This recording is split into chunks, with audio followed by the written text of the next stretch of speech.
What's up, akurát som zastavil u nás pred garážou. Dneska som sa rozhodol natočiť také rýchle videjko, alebo uvidíme, či bude rýchle. Tohto Jeepa, ktorým som stiahoval, treba troška vyspraviť na podvozku, pretože je tu dosť hrdze a bolo by to škoda to nespraviť. Teraz počkám chvíľu, kým Mateo dorobí na Toyotke. Potom sa na neho vrhneme. Akurát som odmontoval odtiaľto krytku, to ešte idem zhodiť. No výborne, som stratil tú jednu plastovú gumičku. Toto ideme tiež dať dokopy, pretože je to celé hrdzavé. Môže sa ísť brúsiť.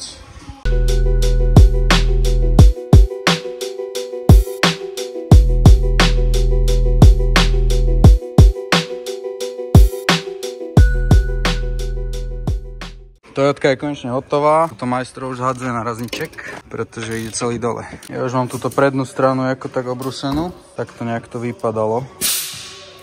Úplne sa to lupe. Ale toto už vypadá celkom lepšie. Ešte znútra a potom toto.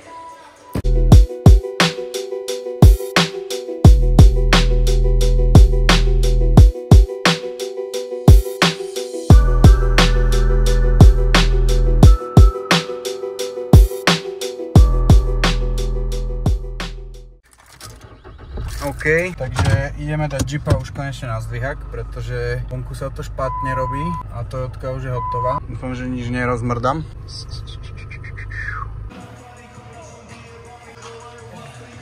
Zdvíhame.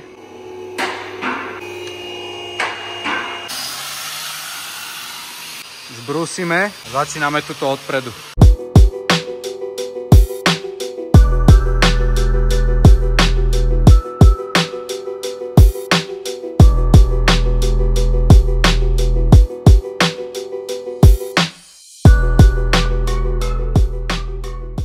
Už máme všetko náhrubo vybrúsené a teraz tam, kde som sa nedostal s flexou, pekne takúto akučku s nadstavcom a... Čo? Ja sa to akorát robím toto s tým šrobom. Čo? Späť k tomu, čo som hovoril, dúfam, že ma aj vôbec počuť, lebo tam strašne kompresor hučí. Ale idem zhodiť akurát tento kryt. Tu už som dal dva prvé šroby preč, tu tretí. Teraz idem sem a potom ešte sú tuto z boku, zo zadu. Ale ide to samozrejme zle, že sa tu s tým drbem ako chuj.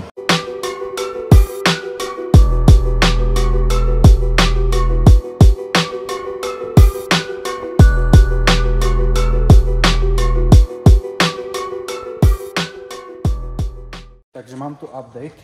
Tu si pekne sadnem. Toto tu, prosím pekne, čo je podopreté, je nádrž a je to takto fušersky zaistené, pekne pneumatikou a gurtňou, ktorá ide cez auto, pretože tento železný kryt drží aj tú nádrž, čiže nádrž sama o sebe na tomto aute nikde nedrží, je iba položená v tom železnom kryte a ten je prišrobovaný. A keďže mne sa nádrž nechcela odpájať, ani by som na to nemal nervy, keďže ja sa auta moc nerozumiem, tak som za pomoci kamaráta dal túto gurtňu, aby sa mi tam urobil vlastne priestor. A keďže tu je takýto priestor, tak som sa tam dostal a všetko som obrusil. A jem tam dozadu, ale tam už nie je dobre vidno. No a teraz to idem natrieť základnou farbou, aby som už konečne mohol prichytiť tú nádrž a ten kryt. A na dnes asi hotovo, lebo už na to nemám absolútne nervy. Strašne celý som zasraný. Čekuj tu zem, hej. Kamoško, toto tu už som zametal tak 500 krát, lebo sa mi tam zachytávajú kolieska. Toto tu, táto kopa, to je všetko spod tej nádrže a z všelijakých tých zárezov a dierok a kadečoho voľačoho, čo tam je. Čiže asi taký update. Už len samotný ten kryt strašne zle sa dával dole odtiaľ. Šroby boli hrdzavé. Tam strašne dobre držalo a nešlo to povoliť, ale keď už sa to konečne podarilo, tak som zase zistil hento s tou nádržou. Čiže úplne, že sem do piče. Môžem ísť na to.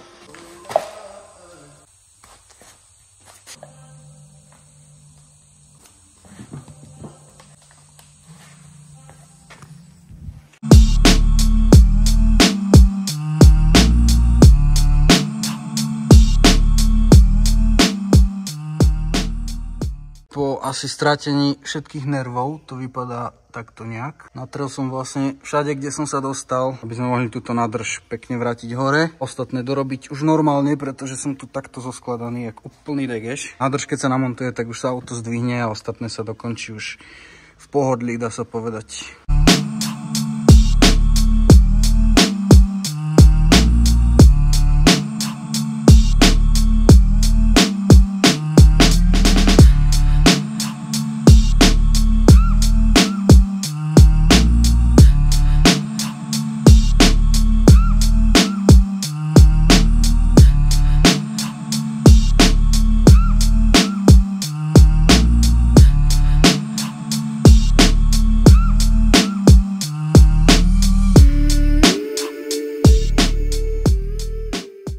sú patenty, ty kokos. Že to sú riadne patenty toto. Normálne tá nádrž, nie a nie, namontovať sa. Fúr nepasujú diery, boá. Situácia je následovná. Jeden šrob, druhý šrob, tuto je, že tretí šrob a môj krivý prst. A tu máme ďalší šrob, sem absolútne nepasuje. A tu tiež nepasujú. Takže absolútne neviem, že čo budeme robiť, lebo strašne veľa sa to nahadzuje. Konečne hotovo, 23:10. Už držia všetky šroby, ktoré majú držať, pretože situáciu zachránil túto kolega. Plne to tu pošefil, jak najväčší boss. Keď budete chcieť, tak ľudne sa mu ozvite, toto je obľúbená robota, čiže bere objednávky na vyspravovanie podvozku, ale nie, samozrejme je to taká. Nejdem asi ani nadávať. Ale je to pekná pičovina. Kokos, ale akože bez zložité to bolo došteľovať, no. Máme tu ďalší deň a dneska som už stihol natrieť tento kryt pod prevodovku. Zatiaľ len takto z jednej strany, keď sa to presne to otočím, ešte z druhej pôjdem. A teraz momentálne som si tu už nastavil stoličku, svetelko, dal som si nižšie auto, aby som si potom mohol sadnúť. No a idem natierať zase zbytok, čiže dáme si nejaký timelapse. A nech to odsejpa, pičo!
Šiel som sa troška vyvetrať, pretože už striekam podvozok, ale rozhodol som sa, že natrem všade, kde sa dostanem štepcom, to som už aj ukazoval. Teraz tu bol ešte jeden taký kamarát, ktorý mi poradil dať tam niečo úplne iné, čo som chcel dávať. Čiže som si dal pekne do bombičky, na hadičku a striekam si celý podvozok. Je to vlastne také hnedé, také číre. Ukážem to, len som fakt šiel troška na vzduch, kvôli tomu, že to tam je všade.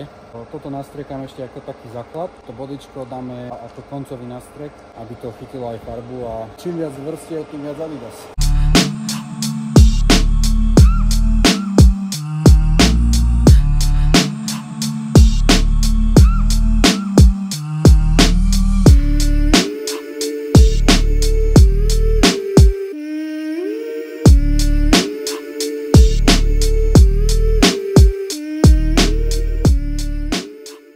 Takže máme tu ďalší update. Zadok už je pekne takto nastriekaný bodičkom. Už to pekne vypadá celé čierne. Tuto vpredu ešte je to základnou farbou a tým prvým nástrekom. Kolega už mi rozmešáva ďalšiu náplň.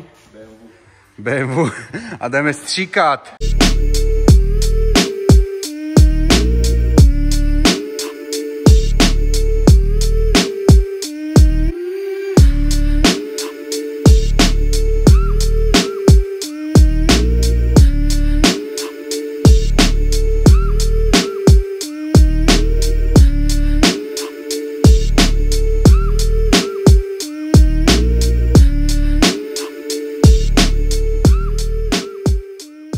Ja si tu takto pijem kávičku, zatiaľ čo GPX schne. No a čakáme kvôli tomu, pretože Maťo mi šiel kúpiť ďalšie bodičko, pretože už som 2 minul. Mám v podstate nastriekaný celý podvozok, môžeme si to ukázať. Ešte rozsvietím svetelko.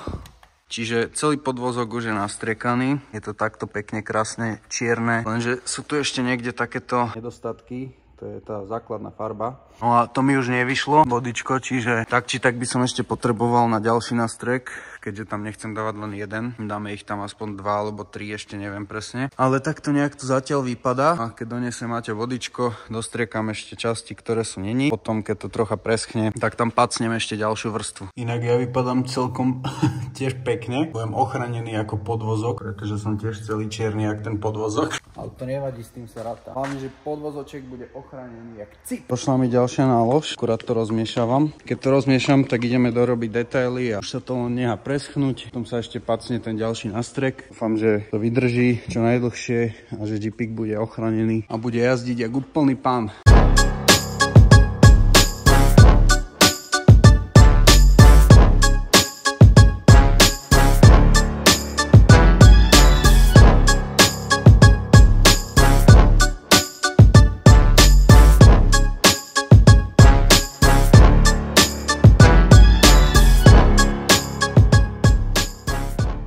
Mám hotovo, som sa troška aj umyl, ale nejde to pustiť, čiže možno budem chodiť takto, ako keby som bol dobitý. Ale poďme si to ukázať, pretože podvozoček je takto krásne celý už nastriekaný. Takto to krásne vypadá z dola. Myslím si, že to je fakt akože super oproti tomu, jak to bolo. No a teraz už to vlastne nechám iba preschnúť. Uvidíme, či ešte niečo sa ukáže, že kde som zabudol alebo tak, lebo mám ešte jednu pixľu. Vlastne som ich minul 3. Ale tu mám ešte keby čosi jednu. No a myslím si, že máme hotovo. Ešte potom sa bude robiť nárazník predný. Pretože ten je akože tiež celkom hotový, ale to už teraz sa robiť nejde. Čiže to neskôr. Za to, že mi tu Maťko takto krásne požičal jeho priestor, zdvíhačík a pomohol mi s tým, tak som mu to tu aspoň troška poupratoval, lebo je to jeden veľký bordelár. Ale akože my sme tu tiež robili dosť bordel, keď sa tu pracovalo, čiže je to tu aspoň troška takto uvádzané. Pozametal som celú podlahu. Toto je kopa bordelu, čo tu všade bola po zemi. To ešte potom musím vyhodiť, lenže máme tu lopatu, iba jednu metlu na celú halu. Musím ju doniesť, lebo furt si to hovorím, že ju donesem a furt na to zabudám. Ale takto nejak to vypadá, robotka je hotová. Všetko je upratané. Toto bude všetko na dnešné videjko. Potom asi ešte urobím jedno, kde budeme robiť tento nárazníček a zadný sa bude asi tiež dávať troška dokopy, lebo ten je už tiež hotový. No a Jeepik bude zrenovovaný, že myslím si, že môže byť. Je to určite lepšie, ako to bolo. Teraz už len nech to tam vydrží čo najdlhšie. Ešte raz to takto pekne ukážem. Je to good, OK, čus.